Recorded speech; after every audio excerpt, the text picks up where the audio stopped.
Alright guys, welcome back to the channel. If you are here, it's because you are struggling to list your items on Etsy. Now we've covered how to do the research method for organic dropshipping, and we've also covered how to do the research method for AI branded meta dropshipping, that is with the ads. Now, we have not covered the Etsy side of things, and as you guys know, I also do Etsy as well. And obviously you guys want to know how to find the products on Etsy rather than find them for organic or for meta branded dropshipping. Now there are a couple of reasons for why a person would start Etsy over organic or branded dropshipping. One of those reasons being it pretty much essentially takes no upfront cost, because really the only cost that you're going to have associated with Etsy is the $30 startup fee. It actually used to not be like that, but they added this $30 fee for the drop shippers because they wanted to steer them away.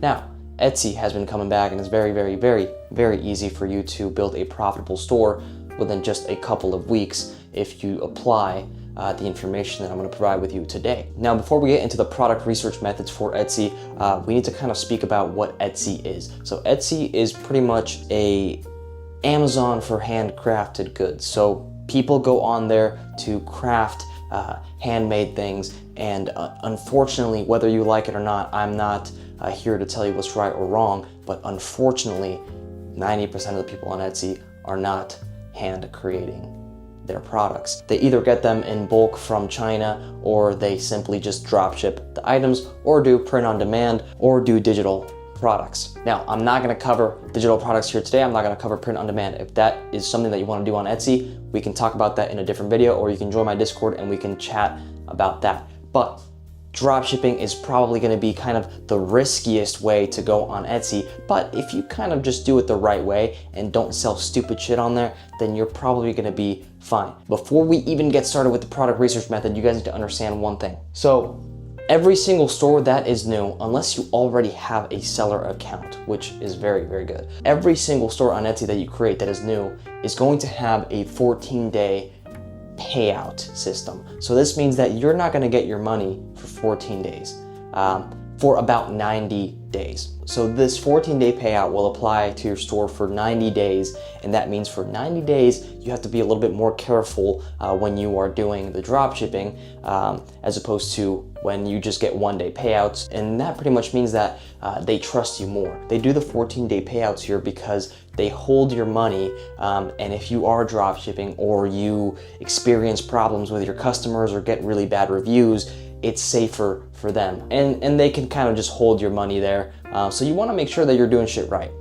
So the 14-day payouts here is going to be for every single store, again with a $30 startup fee. This 14-day payout is going to become 1-day payouts after 90 days if you do the right things. That is, ship your stuff on time, make sure you put valid tracking, and you don't get any bad reviews. And obviously people are going to give you bad reviews, but you don't want to have an overabundance of bad reviews. Now, anyways, that's just some basic information for Etsy if you guys do want to get started. But let's go ahead and get started with the product research method. So honestly, the Etsy product research method is going to be a little bit different than the organic or the meta dropshipping method. Really, on Etsy, it's all about quantity and not quality. And the reason is because on Etsy, you can have multiple listings at once, and the more listings you have, the more views each listing is going to get, and then bump and boost the other listings just because they're there on your store. You can also bundle up all of your listings to be able to sell multiple things at once. Now, I'm going to show you guys some proof right here, wherever on the screen, of a couple of really solid days of people that just started their Etsy stores with some of the information that I gave them. A couple of these guys are just pretty much starting out, so there's really no reason not to do it.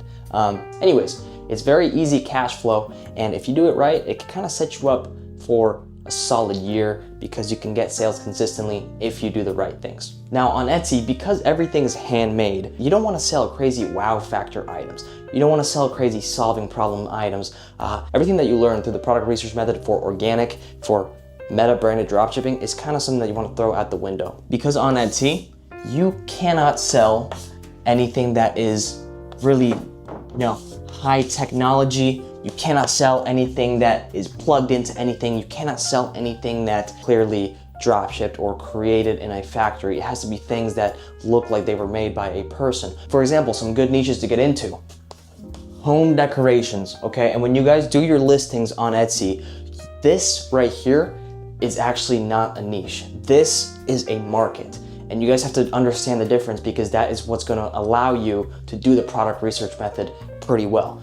Once you understand that this is actually not a niche, it's actually just a market, you can understand that the niches are the subcategories of what the home decor market is. If you just do on Etsy home decor goods, meaning you just sell like rugs, or you sell paintings, or you sell wall art, or you sell anything for, or you sell like little nightstands and shit like that, that is extremely generic. That is not a niche. Now, what you want to do with Etsy is you want to be able to find a gap in the market here and be able to subcategorize yourself and position yourself as just the sole seller of that subcategory. So if this doesn't make sense right now, it will. So pretty much home decorations, if that is the market that you choose, can be split into multiple subcategories. For example, you do not want to sell one listing that is a rug, and then the next one is a painting. This is how the dropshippers don't do it right. This is the lazy one that just fucking put bullshit up on AliExpress and expect to get sales. If you do one of your listing that's a rug, one is a painting, how does that even make sense in your category? If you're selling rugs, right? Even if you just sell rugs, that's also not a niche, okay? That is a market. Paintings are also not a market. You have to sub-niche even deeper. For example, if you are selling rugs, okay, let's say that you choose rugs. You can't only sell all kinds of rugs. It's gonna take a little bit longer for you to get sales. You will get sales if your rugs are good and they are validated, and we'll get into that in a little bit. But if you do choose home decor, you can't sell both. You have to pick one or the other. So here we're gonna do rugs. Here we're gonna do bathroom decor. I know my spelling's pretty bad. And then here we're gonna do shelves. All right, guys, here are these niches? Still no, because you can even go deeper into the niches, okay? So I'm not gonna do all these right here, but we'll go with the rugs. With rugs, you have to choose. Are you going to sell mainly anime rugs? Are you going to sell mainly print-on-demand rugs for couples? Are you going to sell Persian rugs from Persia? Are you going to sell rugs that are created in China that look like Chinese ancient handcrafted rugs made out of bamboo? I just made that up, but that is what I mean by subcategorizing your niche, subcategorizing your market, okay? If you decide to go with rugs,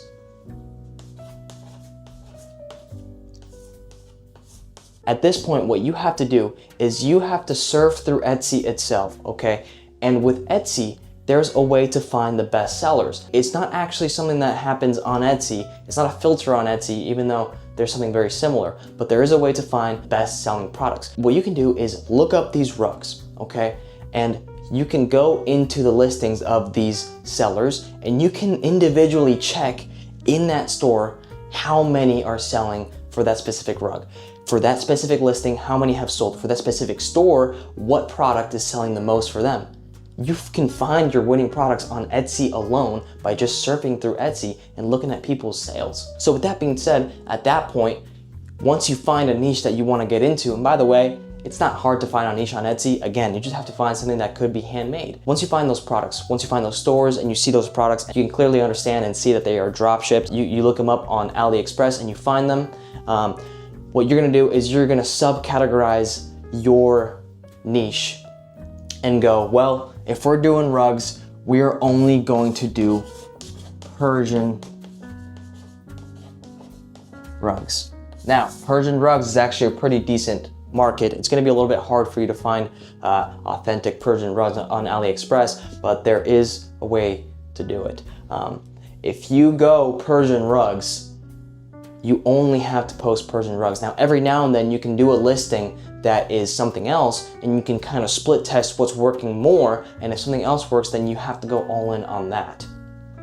So Persian rugs, that right there is a niche of a subcategory of a market. Does that make sense? I really hope it does. Let's do another example for you guys to do some product research, okay? And actually start to generate sales if you decide to do Etsy. So, clothing. Okay, so clothing, is that a niche or is that a market? I'll give you guys 2 seconds. 1, 2. Yeah, that's a market. That's not a niche. It's way too broad to be a niche. Now, we can find the subcategories of the clothing, okay?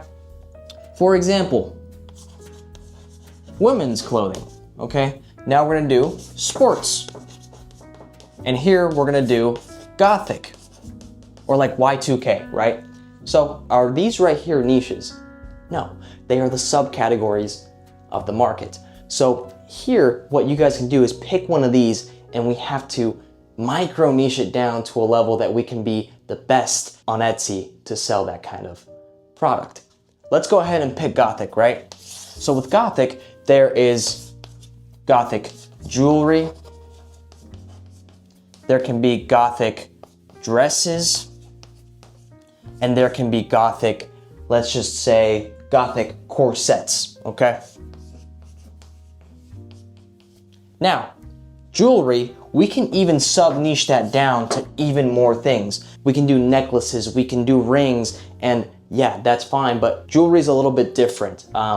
If you want to get into jewelry, it's actually a little bit easier than the rest of this, but there are still some cons with jewelry because of how competitive it actually is. Now, gothic dresses for women, right? This right here, that is a micro niche that I would be willing to get into because it has taken this market right here and subcategorized it into something very, very targeted. So the people that look up gothic dresses, they are going to see your listing first. And they're gonna probably buy from you rather than someone else who sells kind of random things and just happens to sell a gothic dress in their store. If you are just the expert at selling those gothic dresses for women, okay, and we could even go even deeper, gothic dresses for women that are XXL, XXXL, that's a micro niche right there, okay? So even though you've already micro niched, for example, let's say that you were to pick gothic dresses and you micro niche that, that still doesn't mean that, you know, the products in there are going to sell. So again, you have to go in there, look up your stuff on Etsy itself, find those best sellers, find the star sellers, go to those listings, go to those stores and see which ones are selling the most, and all you have to do is copy them. All you have to do is change up the images with ChatGPT and use some other AI tools to make your own images and make a solid listing. Now, another way that you guys can find decent products once you establish your micro niche is you can actually use Calidata. So Calidata, and this is where it starts getting saucy, okay? Calidata is specifically to do meta branded dropshipping. You're trying to find products that you can sell with ads, but Calidata is just an entire library of products that are winning in general. Now what you guys can go ahead and do is use Calidata to your advantage if you already have a subscription, is you can use Calidata to find winning products in that micro niche on Etsy.